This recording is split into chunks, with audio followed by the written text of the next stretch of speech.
Yuffie and Barret start arguing. You know, Yuffie, when you're part of a team, you can't just do whatever you feel like.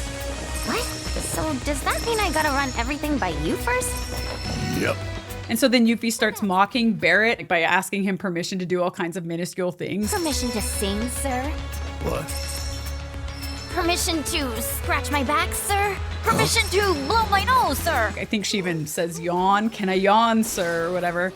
And I couldn't help but smile about that because now that I finally allowed myself to like Yuffie as a character, which I did not if you've watched earlier episodes in the original game, here at this point, I'm on board with Yuffie. And that's kind of fun. So now I can like laugh at her jokes. I kind of enjoy her a lot more, right? She's really selling her case that we should have added her to the party. She's like mocking Barret immediately and like... I know, right? Exactly. And everyone else is like, why do we allow this? Right. We were on the verge of like being like, nah, you can't join our party. And then when she's climbing up the mountain, she's like, can I do this, Barret? Can I do this? And Barret's like, grumble. I mean, it's kind of endearing. She's young and it definitely shows her immature. She wears everything on her sleeve. Like she doesn't hold anything back, which in her youthful way can end up being pretty funny because other people are not like that. All right, timeout's over, team. Let's go. Yeah, she has not been beat down by the world yet like Barret has. Yeah, that's totally true. Well, you would think, but like if you've played Intermission, she's lived an actually pretty hard life. She's gone through stuff. Like she hasn't lived an easy life at all. But I think it's just she just doesn't let it clam her up or whatever. Whereas like Tifa's the opposite. Like Tifa thinks and believes, I think, a ton of things, but she will not say them, right? She keeps them very close because she's worried about so many other people and how they're feeling, and she doesn't want to interrupt like their good vibes and all of that. So it's just an interesting character dynamic. And I'm not just liking the character. I've actually started to enjoy her voice acting performance, believe it or not. And Jolie likes a female voice performer. Hey, I liked Aerith's last. I know. There's a lot of them. Madam M is good, like, you know. But no, the thing that may be surprising is that typically I don't like over-the-top, cartoony, tropey kind of styles for voices at all. I usually cannot stand them. I cannot handle them. But that's who Yuffie is. That's the weird thing, though, because the reason she's kind of won me over is because the actress has proven herself to be talented. Like, she can still, in that style, give an authentic, at least authentic to that style performance, right? And her comedic delivery is especially good. Hold it, you spiky-haired jerk face. And we might as well talk a little bit about who she is. So her name is Suzie Yeung,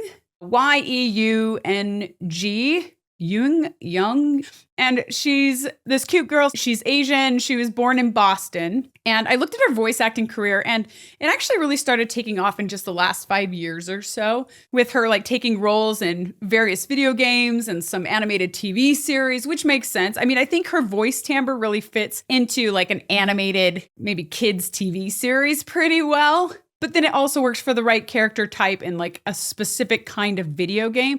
And she's actually, when you go to IMDb, you see what they're best known for, like what's the biggest thing that they've basically done. And for her, it's Remake and Rebirth and, Intermission. So Yuffie is her biggest role so far. But she's also done like a few other recognizable titles like Octopath Traveler 2, usually smaller roles, Demon Slayer, Fortnite Chapter 5, Ernest. Fortnite. Interesting. I was like, Nice. Octopath Traveler 2, that's also a Square title, so that makes sense, right? Oh, okay. She's inside the ecosystem. Yeah, they're probably tapping like the same studios for a lot of their Yeah. English dubs for sure. Fortnite, I don't even know what chapter is what in 4. I literally just... I didn't know there were chapters. Is that a separate game or is that like a part It's of... like seasons. Yeah, it's like seasons, yeah. Oh, okay, that makes This sense. time, this live service is Yeah. going to be this way. Yeah, it's a way to sell like sort of like DLC, Battle Pass. It is DLC, basically. Expansion packs. It's like Dragon Ball Z is in this time, and then people come Yeah. and join. It's like hop in, and the map has changed. I know right now they're on this huge Marvel kick. Sure. Oh, we'll have fun with that.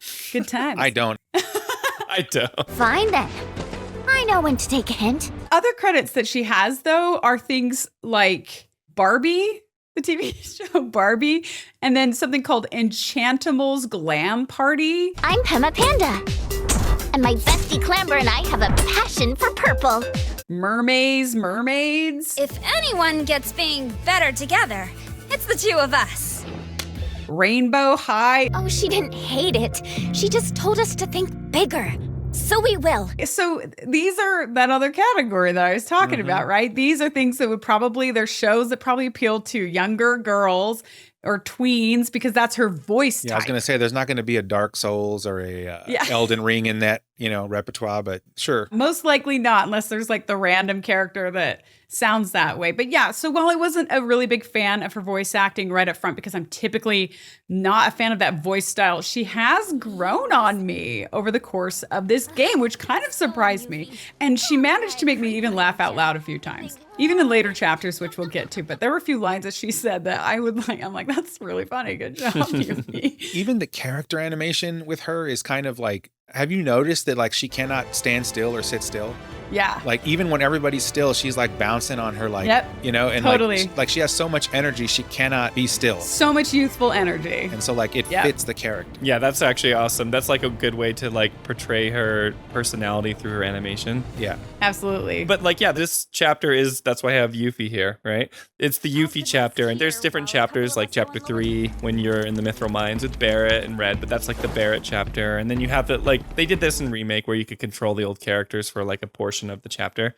This is kind of like Yuffie's introduction to the party. She's so gung-ho and she's just like completely authentically Yuffie. She's not trying to hide anything, which is cool because she's like officially part of the party now. All right, put on your mining helmets and follow me.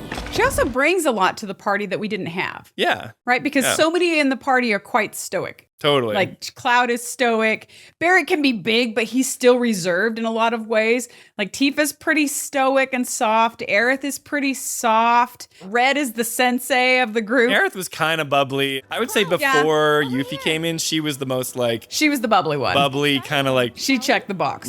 Teasing and poking a little bit. On a date. Kind of. But then Yuffie's like on a whole nother level. Yeah. Yeah, it's like everybody in this party, with the exception of, like you said, Aerith and then now Yuffie, they feel like they're all like in depression, right? Like something happened to them and they're all upset. In a Final Fantasy? What are you talking about? I know. It's because they're watching their friend like slowly descend into madness. I know, man. Yeah, and so Aerith is like the counterbalance to that, right? But now you have Yuffie putting her thumb on the scale, right? She's on the other end, and the parallel between her and Lara Croft is kind of uncanny later in the chapter. Except with personality. Well, yeah. And a few other things. Well, I don't know, because yes, that's true. But like if you look at Lara Croft's story, like one of the problems, if you want to call it that, early on was that she was always overzealous and her father was always trying to like rein her in. And then when he died. Okay, yeah, they have that in common. And she took over, like she kind of just did whatever she wanted at that point. And so like Yuffie's kind of that same persona, but this is kind of her chapter where I finally like really figured out how to use her. And then I was like, man, this character is overpowered. Like this is ridiculous. Yeah, well, that's the purpose. Yeah. The purpose of this chapter is to let you control Yuffie, and we'll get to it. And learn how she fights. Because you learn all of her abilities, because you can't rely on Cloud or whatever, Yeah. And then you play with her for the rest of the game, basically. That's a good word to describe me. I'm thinking legendary. She's a machine. And She is. I think it's because of that energy she has, like her ability to build AP is just like unmatched by the other characters. Oh yeah, Yuffie has some abilities that you get later on when you get new weapons that build up based on how many abilities you use. So kind of like, the little synergy bars when you do abilities, it's those little blue bars. And then if you have enough with Barret and Aerith, they can do like a combo attack.